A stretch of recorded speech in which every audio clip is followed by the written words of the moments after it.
नमस्कार. प्रभाग क्रमांक 10 मधील सामाजिक कार्यकर्ते आणि प्रतिष्ठित नागरिक अशोक मासाळे हे आज आपल्यासोबत जोडले गेले आहेत.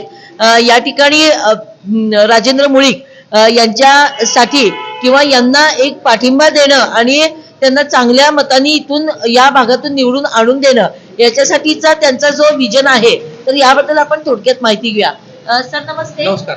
हा, आपलं नाव? मी अशोक मासाळे, राहायला भीमनगर मध्ये राहतो आणि प्रभाग 10 मध्ये गेले 15-20 वर्ष झालं सामाजिक कार्य करत आहे.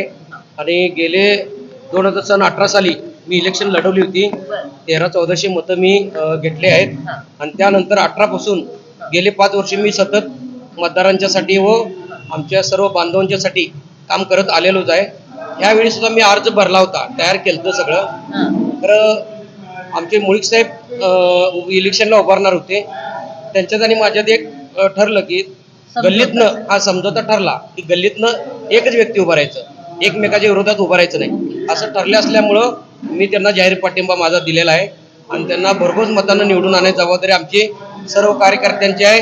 भीमनगरमधल्या कार्यकर्त्यांची जबाबदारी आहे. सर्वांनी त्यांना पाठिंबा दिला आहे. संभाजी कॉलनी असू दे, कलानगर असू दे, माळी गल्ली असू दे, सर्व एरियामधून त्यांना भरघोस पाठिंबा आहे.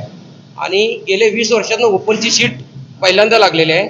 त्यामुळे ओपनमधून त्यांना मतदान बहुसंख्येनं होणार आहे. त्यामुळे त्यांचा विजय निश्चित आहे. एवढं मी सर्व पॅनलला प्रभाग 10 मधल्या सगळ्या नागरिकांनी विजय करावं हे त्यांना कळकळीची विनंती करतो. जय हिंद, जय महाराष्ट्र, जय भीम.